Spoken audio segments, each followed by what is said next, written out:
What's poppin', Wolfpack? How are you doing? I was just scrolling through TikTok, which I'm so grateful for, because, like, holy shit, there's so much going on, and it's amazing. Like, for one, I found out what's happening on in Mexico, how they're taking down Christopher Columbus's statue, or they already took it down, and they're replacing it with this Mexica indigenous person, woman to be specific. That's beautiful. I should do more research on it, but just from what I see, like, replacing this Italian colonizer who came to the land and replacing it with an indigenous woman. Beautiful. Sounds magnificent. I hope there isn't something dark about that, but it sounds really like there's change for once, you know, in a good way.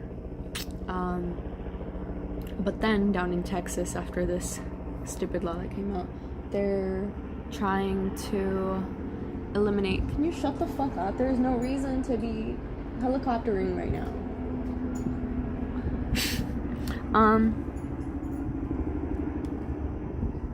Just wait. They're literally circling. They just passed by. That's literally a park. What are you trying to find?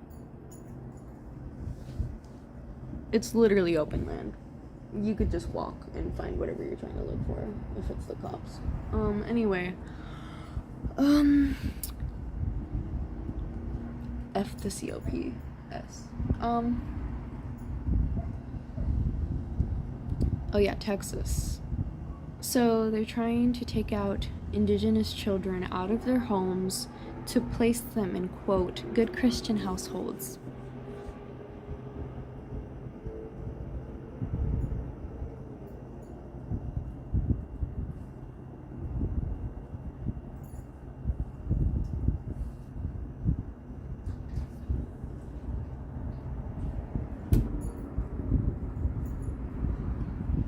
The colonization is still happening today. And the fact that Texas is obviously indigenous land, and that Texans, these so-called Texans, which are just, you know, colonizers, are trying to pass this law to take indigenous children out of their homes to put them in good Christian households. You know, kill the Indian, leave the man. Whatever the man really means, because y'all just think there's two genders when there's obviously not. Y'all just came up with that bullshit to annoy us. There's no reason for you to say, for you who is not indigenous, or even if you are indigenous and you're just have that colonizer mindset, you colonizer, for you to say that an indigenous child does not deserve to be indigenous with their indigenous people. Like, you're just enforcing this idea of colonization and calling it, like, putting them in good Christian households. Excuse you. Then I also saw this TikTok of this model who went into a photo shoot, and the photographer was like, you can't eat until the next photo shoot. One insinuating that she's not good enough. And anyway, this model speaks up and says, you're telling me to kill myself to portray this ideology that being skinny is ideal, was essentially what she's saying. That's not word for word what she said, but, like, my interpretation, my take on it. And that, you know, if I didn't have the confidence, you know, I would be starving myself right now, and I would totally take that seriously, and my organs would be dying right now, and, you know, you'd literally be killing me just because of that comment. That is a terrorist fucking attack. That is what it is. It is a terrorist attack to say that one cannot be a certain size due to media perception. Who's the media? And like, seriously, ask that question. Who the fuck owns the media, too? Like, these are serious questions. And then, yeah, those are the big takes. Oh, no, there was another one. This show on Disney, I believe, where there's a non-binary character or a male character that wears a dress. I don't know much about it. I just know enough to like know that there's references to the LGBTQ plus community, and this dude hops on and says they're sexualizing kids. And this person reacts to that and says, you're sexualizing the LGBTQ plus community. And you'd assume that he's talking about pedophiles, but he's sexualizing the community. And he's the one really sexualizing the kids, because what makes a boy wearing a dress sexual? That means that a girl wearing a dress is also sexual. A little girl wearing a dress is sexual. So really he got that pedophile mindset. So, and that makes me so sick. And that even takes me back to my so-called sister's boyfriend, whatever you call that piece of shit. He wouldn't let my niece sit how she wants to sit because of pedophiles. Why are you thinking in a pedophile mindset to say you cannot sit like that because a pedophile will be attracted to you? Why are you telling her how to sit because a pedophile might do something or look at her or whatever? Sounds very much like you're the pedophile, Eddie. Because you have no right to be looking at her like she's a sexual object, let alone putting cameras in her room just because she's not listening to you. That's your excuse, at least. Because based on my intuition, I know why you really put those cameras there, Eddie. And you will pay the consequences. At least when I'm ready to actually release this. You won't get away with this. My niece is not your sexual object.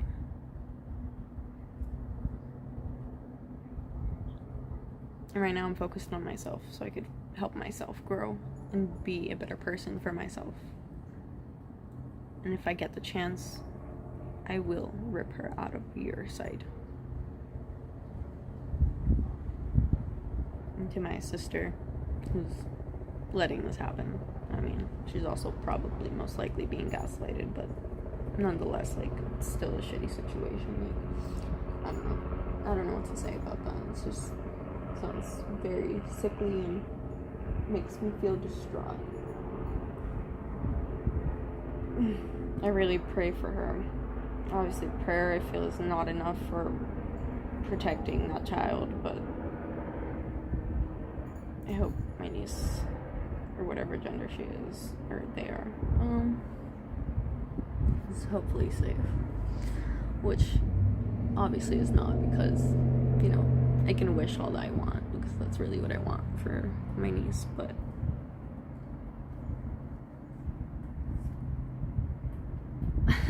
they would, like, I was there for a week just before I came here, and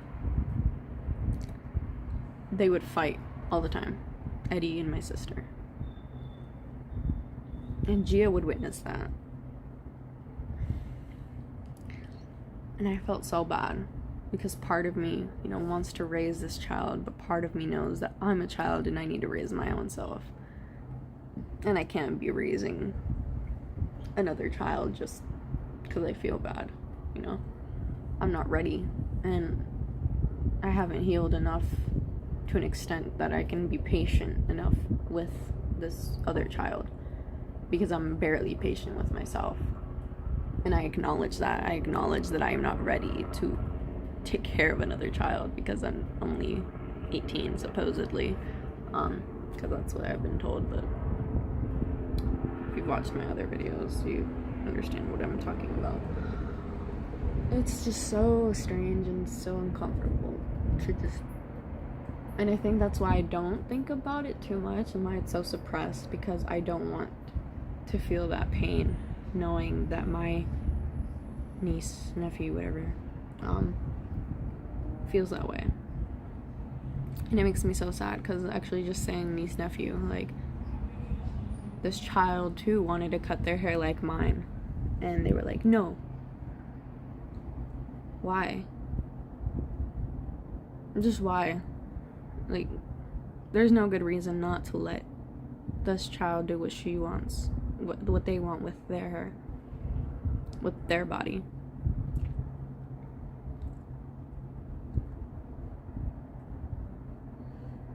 And mind you, this child just turned 8 years old and has been in a foster home and seen her mother go to jail, and seen, I don't even know what happened in that foster home. Could probably most likely have been raped, molested, abused in so many ways. Is terrified of cops after what happened, and even the mom threatens sometimes to be like, oh, the cops are gonna come if you don't act up, if you don't act straight or whatever, if you don't get your shit together. And I'm just like, you're talking to a child. You're talking to a child and threatening them with cops, just as Maria does with me. Because I know one time I was like, just angry at life and everything, and like, was just not happy, not pleased, and me being in a bad mood equates to me not taking my pills, equates to me possibly going back, like, being taken to the cops because I'm not in a good mood. Like, fuck you, Maria.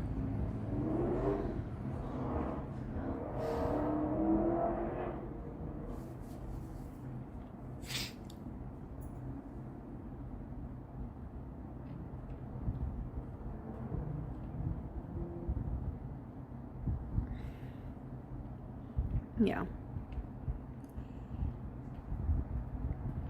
Anyway, I will not. Like, having kids seems like such a tough thing to do. Not because, it's simply because I don't love myself fully. It's a journey, it takes time. But if I don't have patience for myself, I will not have patience for a child. And I just hope, I really wish that I can grow really quickly so I could help my niece, nephew, get out of their situation. Because I don't.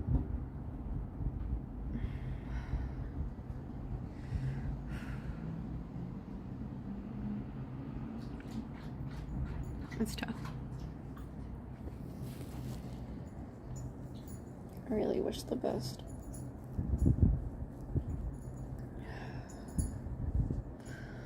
It just breaks my heart. Because I literally saw this child be birthed. Well, I didn't see them be birthed, but, like, I saw them when they were born, and, like, it gave me such inspiration to live, and I just felt such a calling to protect this child and take care of it. And maybe that's just like a rescuer mindset because of how I was raised, but I just felt such a deep connection, and I did all I could to take care of this child. I was only 10. That was 8 years ago. And now, we didn't get along as we used to, and I think that's just because I grew so angry with my family and was so upset that I had to give her my love that I could barely give myself. I remember my sister and mom would go smoke, and I'd be left with the child, or the whole family would go smoke, really. And Dad would be working. And I'd just take care of this child. I'd walk them around, in this little chair, those wheelchairs, I forgot what they're really called. And sing songs as if it was my own. No 10-year-old has to do that. Or should do that. It's one thing being a sibling, even though she's not really my sibling. They're not really my sibling. And it's another thing to be raising a child as a child. And I don't care what my family has to say about this, because we all know they were dumping that responsibility on me at the age of 10 and up. And I think that's why I ended up resenting being related to this child at some point, which I feel bad about, but I couldn't take care. Like, I'd be with my toxic girlfriend, and they'd make me take their child with me because they didn't want to deal with it. And all I wanted to do was just talk to my toxic girlfriend and fix things, which is so toxic, because, like, I could have been hanging out with this cute, awesome child, but instead I was distracted by this toxic piece of shit. But, we can't change the past, so I guess it's not, I don't know, I guess it's rude to say it's invalid to be regretful, but, like, I feel bad. I feel like I could have done more.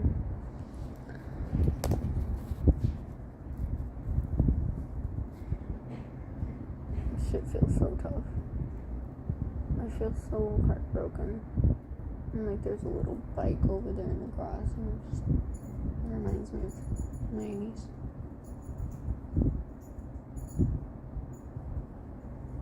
I taught her how to walk. I'd walk her all the time.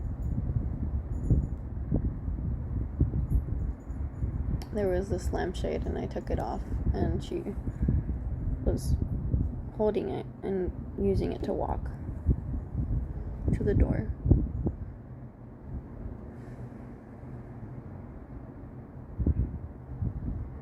And I remember I'd help her do little sit-ups so she could practice learning how to sit.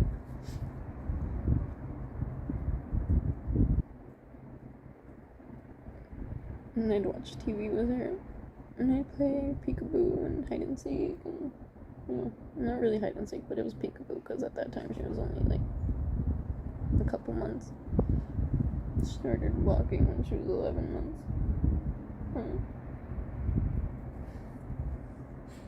Now she's in a whole different state, and I can't be there for her the way I want to be. And I just feel so guilty, because she deserves better. I didn't want to move into my sister's place because I saw how toxic it was, and I can't do anything because Eddie has all the control. He's the man of the household. He threatens to hit her. He takes away her tablet. I get that because, like, there's toxic shit on the internet, but how about you just sit with the child and teach them how to read, because she's 8, she's able to read now. The brain develops at 9, I think, to be able to read. And, she's a little bit close to that age. But why not take her to the beach and to the park? Why does it have to be this big occasion to suddenly take her out? And I feel so bad bringing Martina into her life because Martina, when she visited Florida, she took us to the beach, and one of those times we left early because Gio, my niece, wasn't listening to me.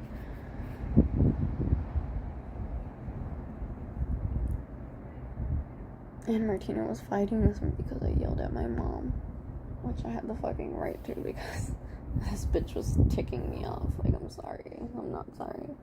Like, she was pressing my buttons and being extremely disrespectful. And I lost it because you can't push someone too much. Anyway, I feel so bad because my niece had to see all of this. And, like, the drive home from the beach, Martina did not talk to me the whole time, and I was just so sad. And I'm sure my niece felt all that energy and had to witness that.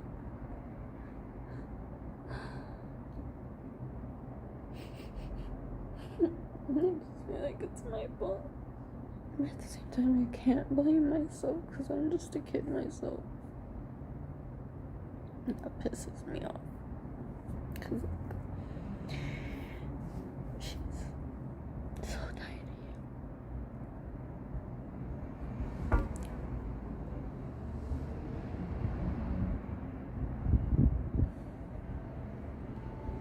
I haven't thought about this in a while.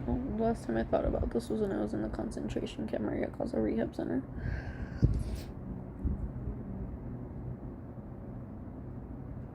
And I was like, Gio's not safe.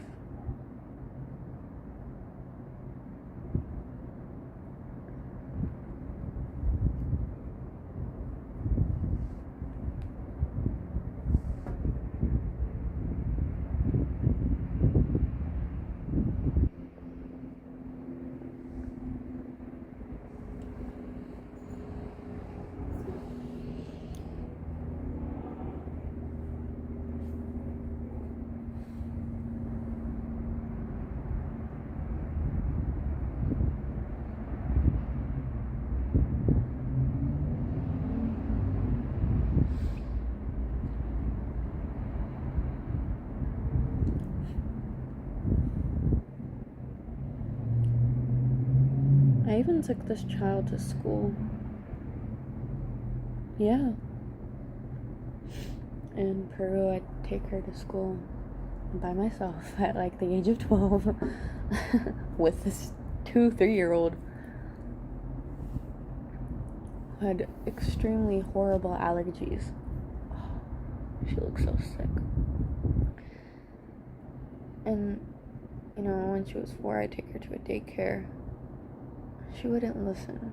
And I understand, but like, it's so hard being, 15 and trying to take this child to school walking. And they obviously don't want to go, probably because they're being bullied and mistreated again.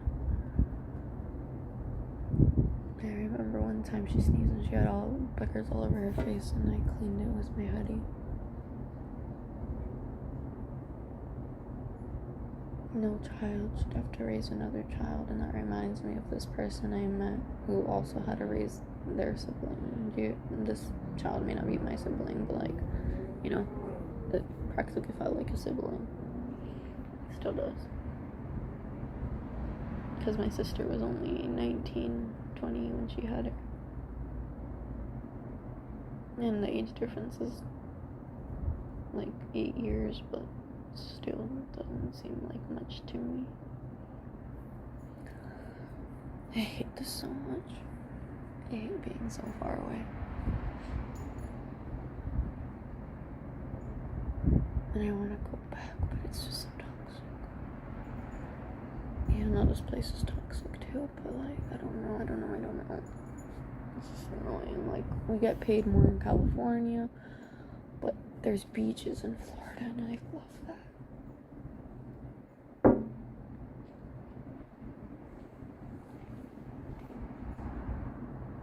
It's also hard for me to leave Cali because I've been here so long.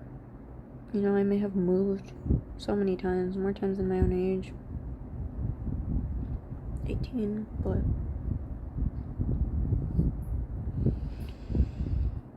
it still holds a special place.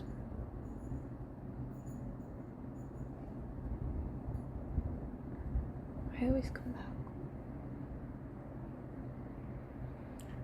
I don't know what to do. I hate capitalism, but like, if I had money,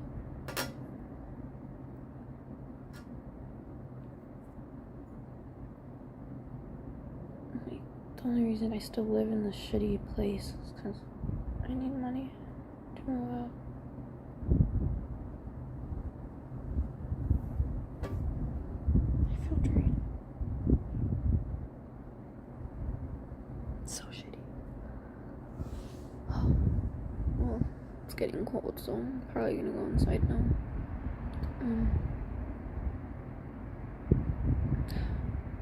Thank you for watching.